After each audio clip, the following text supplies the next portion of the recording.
tu voudrais que ton spectacle soit une référence dans les cours d'école quand on parle de cette identité noire. C'est vrai. Je l'avais proposé à un collège, par exemple, à Saint-Denis.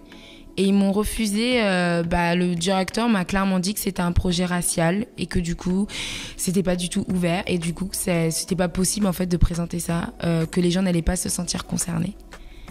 Donc, je me suis dit, ok, il y a du chemin. Puisque si on peut se représenter avec un corps blanc, on peut se sentir représenté par un corps noir en fait. Le blanc n'est pas que dominant en fait.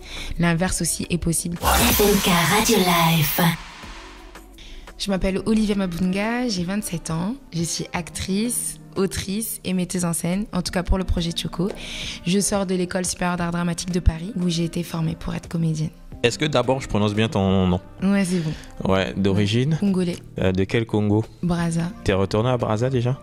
En fait, j'ai été là-bas plusieurs fois. Ouais. Donc la première fois, c'était en 2004, j'avais 12 ans. Donc j'étais restée 2 semaines, puis après je suis repartie avec mon père, on est resté 3 mois. Donc voilà, c'était le plus beau voyage de ma vie. Et après je suis retournée en 2015. D'accord. 1 mois, et cette fois-ci toute seule. C'était important pour moi d'y aller toute seule. Pourquoi c'était important pour toi de retourner toute seule au Congo? Parce que quand j'étais avec mon papa, c'était un très très beau voyage, mais j'ai pas vu le Congo que j'aurais voulu voir toute seule en fait. C'est-à-dire, là j'étais très choyée, j'étais un peu la princesse quoi. Et j'avais envie de voir en fait une autre réalité. Et c'était seule qu'il fallait que je me rende compte en fait de plein de choses. Voilà. Pourquoi on est ici, au théâtre du Lavoir Moderne? Parce que j'ai écrit une pièce qui s'appelle Choco et que j'ai mis en scène du 2 au 6 octobre à 19h ici. Donc voilà, c'est un texte qui parle de la dépigmentation volontaire de la peau des femmes noires. Parce qu'on le fait aussi en Inde, on le fait aussi au Maghreb. Mais moi, je me suis intéressée à la question vraiment des femmes noires qui le font. Parce que justement, au Congo, on le fait beaucoup aussi. J'ai écrit un monologue pour une actrice. Et là, j'étais accompagnée de Alinor Durand à la scénographie et au costume et à la lumière, de Victor Pavel à la musique et de Bénédicte Bemba qui jouait ce monologue-là. Pourquoi tu as choisi ce thème d'abord, toi personnellement? En fait, j'ai toujours été intriguée de voir des tantines, j'aime bien les appeler comme ça, être claire de peau. En fait, vouloir absolument être claire de peau. Ce fantasme-là m'a toujours plus ou moins interrogée et intriguée. Et moi, comme je suis métisse, donc il y avait ce rapport-là à la couleur de peau et au métissage qui était tellement important. Je voyais dans leur regard, dans leur façon même de m'admirer et tout ça qui me gênait, pour être honnête. Hein. Mais je voulais vraiment comprendre cette complexité-là, en fait, de pourquoi on aime, on est attiré et on a ce fantasme-là d'avoir la peau claire. Et du coup, en grandissant, on se rend compte aussi de ce que ça évoque, en fait. Il y a aussi un héritage colonial qui est là, il y a aussi un mensonge, un prétexte à vouloir absolument ressembler à des blancs, en fait, clairement. Mais elle ne le dit jamais. Mais en fait, c'est vraiment ça la réalité. Ce truc où si tu veux être une star, si tu veux être reconnue, si tu veux être visible, il faut que tu aies le teint clair. On le voit chez Beyoncé, on le voit chez Whitney Houston, on le voit chez Ciara, toutes ces stars-là. Et en fait, ça m'a toujours intrigué, ce côté de si t'es clair, il y a un cosmopolitisme qui est présent, on se reconnaît tous en toi. Si t'es foncé, t'es moche et t'es pas visible. Toi, t'es née en France. Ouais. D'une maman algérienne, un père congolais. Voilà. T'as eu ce problème de quand t'étais à l'école, on disait ouais, t'es noire, et quand t'allais chez les noirs, on disait ouais, t'es blanche. Alors, j'ai eu ce problème-là. En fait, moi, c'était au Congo, on m'appelait la Gauloise, par exemple. et en France, les Blancs, ils me voyaient noire, peu importe. Je pense qu'ils faisaient pas la différence. En tout cas, quand j'étais jeune, je voyais pas qu'ils faisaient plus ou moins la différence. Mais les Noirs faisaient beaucoup la différence. Parce que j'étais à moitié rebeu. Donc du coup, il fallait vraiment à chaque fois qu'ils pointent le doigt sur mes origines arabes. Ouais. Je me pose la question si par exemple j'étais franco-congolaise, comment on m'aurait acceptée. Mais c'est vrai que on m'a pas acceptée en fait. Très clairement dans la communauté congolaise, parce que moi je suis originaire de Blois, donc il y a quand même une communauté congolaise importante. Ouais. On ne m'a pas acceptée parce que j'ai une partie en moi arabe. Il y a un vrai racisme à ce niveau-là. Ouais. Donc en fait, des deux côtés, il y a du racisme, c'est ça. Plus du communautarisme. Ouais, exactement. Du coup, c'est un peu tout ça qui t'a inspiré cette pièce? Depuis mon plus jeune âge, la quête de l'identité, c'est un peu mon parcours de vie. Ouais. Vraiment. Et je pense aussi c'est dû à mon métissage, c'est certain. D'avoir deux pays aussi, enfin, originaires, mais qui ont été colonisés aussi, enfin, qui ont une histoire avec la France, qui ont été colonisés par la France. L'Algérie a une histoire très, très particulière aussi. Le Congo aussi. Et ce côté où à la maison, on parle français et puis faut être faut être meilleur que les Blancs au niveau des notes, de l'école, de comment tu te présentes, etc. Donc, il y avait toujours cette question-là, en fait, de l'identité qui m'a toujours rattrapée, et puis même à l'extérieur aussi de la maison, ce côté où toujours me pointer du doigt en me disant que j'étais à moitié arabe, ou toujours à me dire que j'étais demi-noire, ou que j'étais... Donc j'ai toujours été confrontée à ça, donc c'est comme si j'ai pas eu le choix en fait de questionner ça. Et du coup, oui, ça m'a inspirée sur ce rapport-là en fait à la clarté. T'as eu du mal parfois à trouver du travail à cause de ta couleur de peau? Non, ça va. Vraiment. Après, j'ai toujours eu des jobs alimentaires en fait. Donc, c'était pas non plus une cata. Après, j'ai habité à Nice pendant 3 ans, et c'est vrai qu'à Nice, pour trouver un job alimentaire, ça a été très compliqué. Je pense que c'est le contexte de la ville. Voilà. Mais à Paris, non. T'as fait quoi comme études? Alors, j'ai fait un bac pro-vente.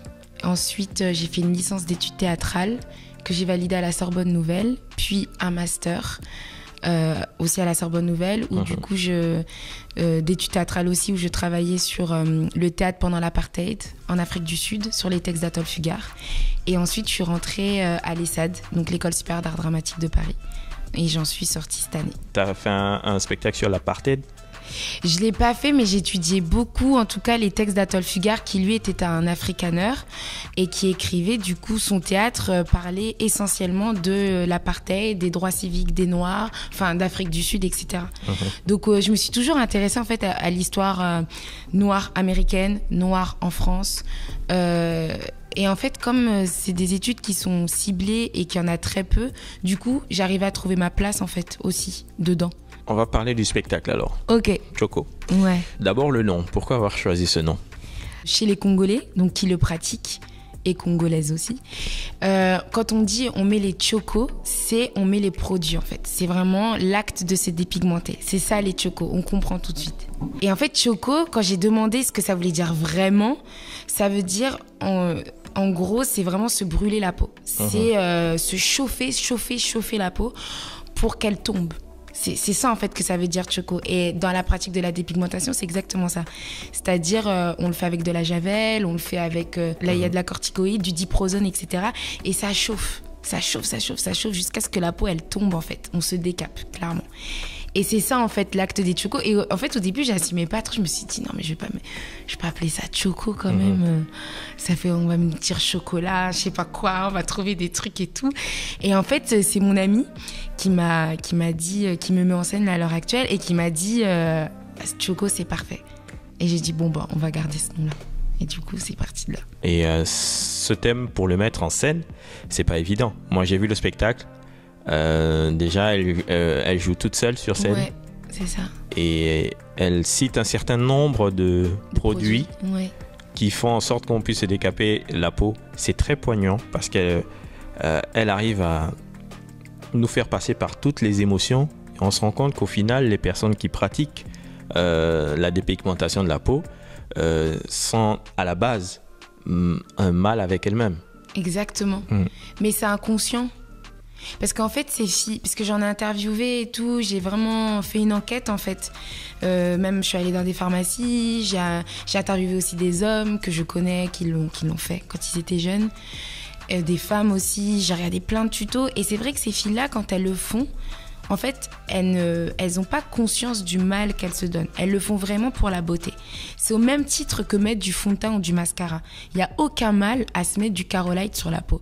Parce que souvent aussi, les mamans disent à leurs filles tu vas être plus belle en étant claire. Parce qu'elles-mêmes, elles le font, et elles-mêmes, voilà, c'est une pensée qu'elles ont. Il y a aussi ça, en fait, à un moment donné. Il faut décoloniser aussi ces pensées-là. Et... donc quand elles le font, elles sont vraiment inconscientes en se disant, moi c'est ma mère qui m'a dit de le faire, donc pourquoi pas. Et puis j'ai vu mes tantes aussi, et puis mes amis. C'est vraiment un engrenage. Et c'est une fois que les premières apparitions des taches, des points noirs, des poils, des vergitures très très épaisses qui arrivent, là il y a une alerte. Et donc il y a certaines filles qui disent je vais arrêter. parce que là ça va trop loin, je me déforme. Et il y a d'autres qui disent non, je continuerai jusqu'au bout. Tant que je suis claire, ça va, tout va bien. C'est ça en fait qui est dramatique. Et donc il y a vraiment ces deux pôles. Il y en a qui prennent conscience à la fin, parfois même c'est trop tard.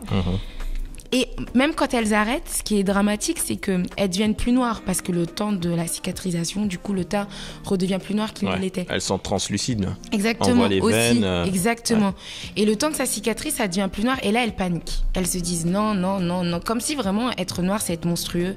Donc, du coup, elles refont. Donc, ça, en fait, c'est un cercle sans fin. Elles n'arrêtent jamais. Pour certaines, elles n'arrêtent jamais. Tu as dans ton entourage des personnes qui l'ont fait, dans ta propre famille? Dans ma famille, j'ai pas eu l'occasion de les rencontrer parce que souvent c'est des tantes et tout, et maintenant elles ont 50 ans, donc elles ont dû faire ça pendant 6 mois et j'étais pas encore née, elles devaient avoir 16 ans. Donc c'est elles qui me l'ont raconté. Et encore, il y a une honte aussi, faut le savoir, se dépigmenter la peau, c'est honteux, on n'assume pas, on fait croire qu'on est né clair quand on le fait, etc. Il y a quand même ça. Mais sinon, non, moi j'ai pas vu, mon père il l'a pas fait, j'ai pas vu moi dans ma famille le faire, mais j'ai vu mes amis le faire. Quand j'avais 15-16 ans, ces mêmes personnes qui me disaient demi-noire, etc., qui en même temps, voilà, enviaient mon teint aussi, c'est ces filles-là aussi qui m'ont inspirée. Et je leur dois aussi ce spectacle parce qu'en fait, elles m'ont... Je me souviens encore de nos conversations quand on était dans la chambre, on avait 15 ans, et elles me disaient, un jour, Olivia, je serai plus claire que toi. Et à l'époque déjà, ça m'intriguait beaucoup, cette fascination. Et leur mère aussi leur disait, il faut avoir un teint comme ça, il faut avoir un teint comme ça. Et puis, il y a toutes ces stars américaines. Beyoncé, par exemple, qui est vraiment l'idole de plein de jeunes filles, qui nous fait croire que pour avoir sa célébrité, sa starification, tout ça, il faut être blonde avec son teint et puis ses lentilles yeux verts. Il y a aussi cette image-là auquel on est connecté depuis l'enfance, en fait. Après, tu as cité Beyoncé, il y a aussi peut-être Rihanna. Rihanna, elle est de la Barbade, donc je crois qu'elle est déjà métisse. Ouais, elle est déjà métisse.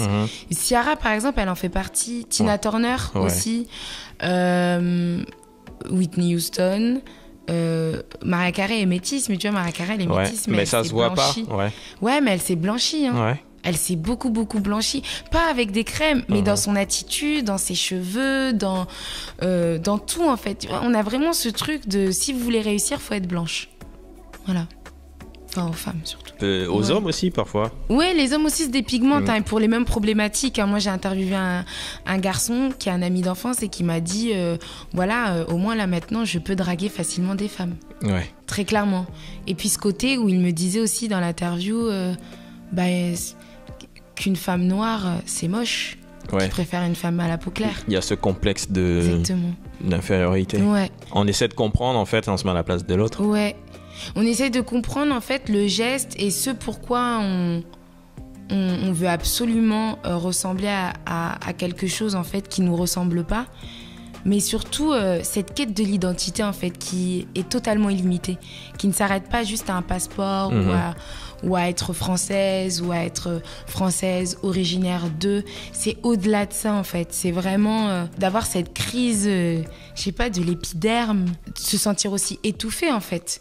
Étouffée par des remarques constamment, d'avoir des cheveux crépus c'est moche, d'être comme si c'est moche, faut se défriser, faut faire ci, faut faire ça. Ces injonctions en fait qu'on nous dit depuis l'enfance, et pour nous c'est normal, genre le produit Dark and Lovely, enfin c'est comme si c'était une poupée Barbie dans la chambre d'une petite fille, alors que non, c'est de la soude.